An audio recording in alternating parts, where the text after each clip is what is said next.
Oh my God, is that Ryan Permison from Nerd Culture? Yes, it is. How are you? Oh, I'm so good. I just went to Frederick Comic-Con. Is that where you're coming from? Yes, we were just at Frederick Comic-Con. We met a lot of great people. Talked to some of the vendors and a lot of people some of the people who were there.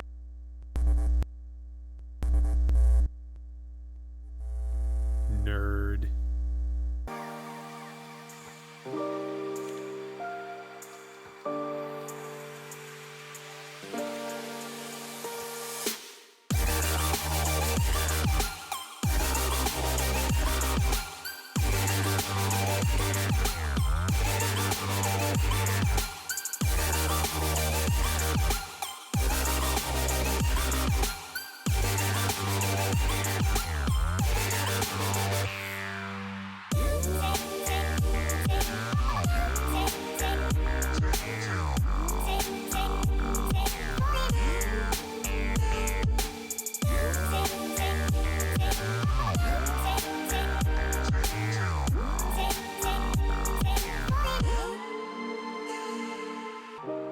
Alright, so in this bag we got a treasure trove full of 1990s memories, specifically Mighty Morphin Power Rangers. These are VHS tapes that contain between 1 or 2 episodes from the original series. This is Friends Forever featuring Aisha and Kimberly, who are played by Karen Ashley and Amy Jo Johnson from back in the day.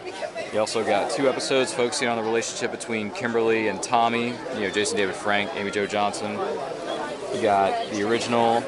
They came out with 5 videos, 1 for each Ranger when the show started, or also I think it was 6 Rangers, or 6 VHS tapes, because for the original 6, including the Green Ranger. No Clowning Around, so that's a Pink Ranger centric episode. They had 3 of these. These were like newer episodes at that time from the series. This is called the Wannabe Ranger, so that was a good one. You got, let me see, Bloom of Doom, centering on Kimberly once again, which I think is pretty cool. And you also have another one from the original set. You have High Five, which I believe was the 2nd episode of the original Mighty Morphin series, focusing on the character of Trini, played by the late, great Twee Trang. We miss you. She passed away several years ago in 2001. But this is a great episode, and Twee Trang did a great job. All the Rangers did a great job on their episodes and playing their characters. So, yeah, we're basically taking a trip back to 1993, 1994, maybe a bit 1995. I'm not 100% sure, but yeah. So, a lot of great episodes from the original series. These are good 90s memories. If you don't drop them, yeah. Yeah, if I don't drop them, yeah, which I'm trying not to. These were too cool to pass up last time. Yeah, I want that John Wick one more than anything, but I don't have a duffel bag for that kind of cash. Yeah. Otherwise, I buy that John Wick off every day. Damn right it is. Hold it. Now, tell me everything you know about it. This is a stretchy figure featuring Psycho Sid, who was a popular wrestler in the 80s during the WWF, long before it became WWE days, but it was before the Attitude Era, so... I couldn't help myself. I just screamed stupid. Yeah. And what was his catchphrase? I don't remember exactly. All I know is that he went by Psycho Sid, and then he later went on to become known as Sid Vicious. I know what his catchphrase was, and it was... It's like he's trying to shoot. I'm just saying. Looks funny. Looks humorous. So, tell us a little bit about your artwork. How do you put it together? How long have you been doing this stuff for, Angela? I've been a professional artist for almost 30 years.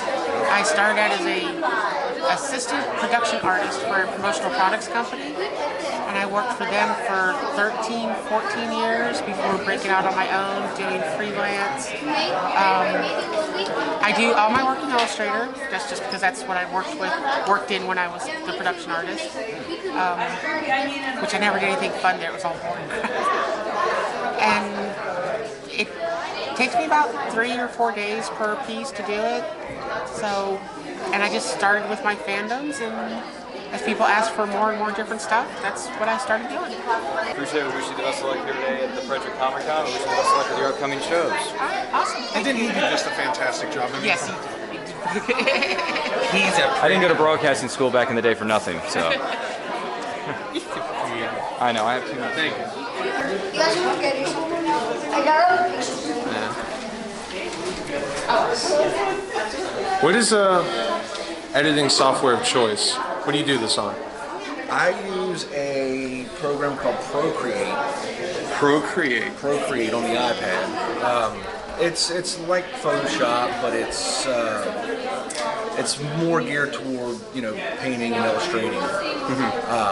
I'll use Photoshop for some final touches, do color conversion and stuff for the final print. Yeah. But most everything is on the iPad with the Apple Pencil and Procreate. And Procreate will do that automatically. So it records the process? Yeah, it records all your brush Oh, that's cool. So you can kind of play it back. It gives you a lot of information. How long it took you to do a piece. The Infinity Gauntlet, for example, that I logged about 16 hours into that. Really? And a lot of detail in that one, but if it wasn't for the iPad, I probably would not have finished that piece because it was very frustrating to get that detail and then not do it, but then to be able to just throw a new layer on it and all that kind of stuff. So basically it's 3 layers that I work with. It's the flat layer, which is just the flat colors, and then I'll do a shadow layer and a highlight layer. Okay. And then put my flats down and then just lay my shadows down and then kind of blend them in and then come in with my highlights over top of it and kind of get everything together. So, and it's enjoyable. It's therapeutic. I could see that.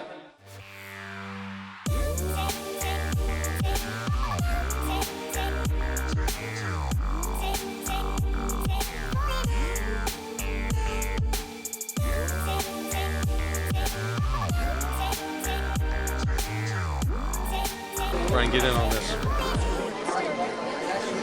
Get in on it. I'm the veterinarian.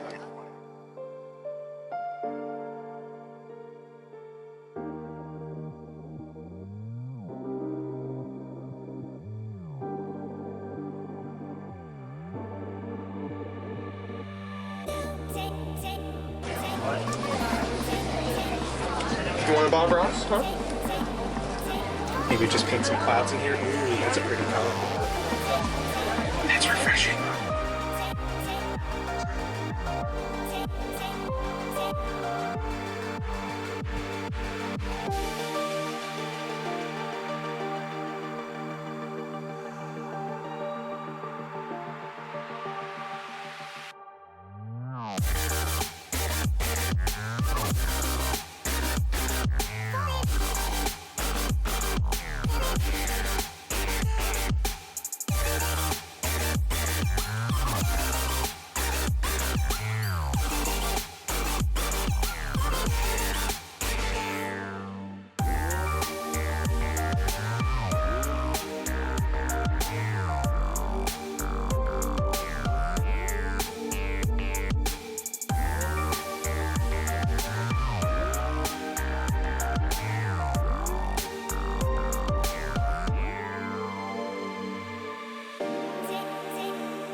A lot of things that I ended up buying at this convention. It was pretty good stuff. So we'll start with this. Got some prints here from Angela. Also got let me see, I'll flip this around, hold on.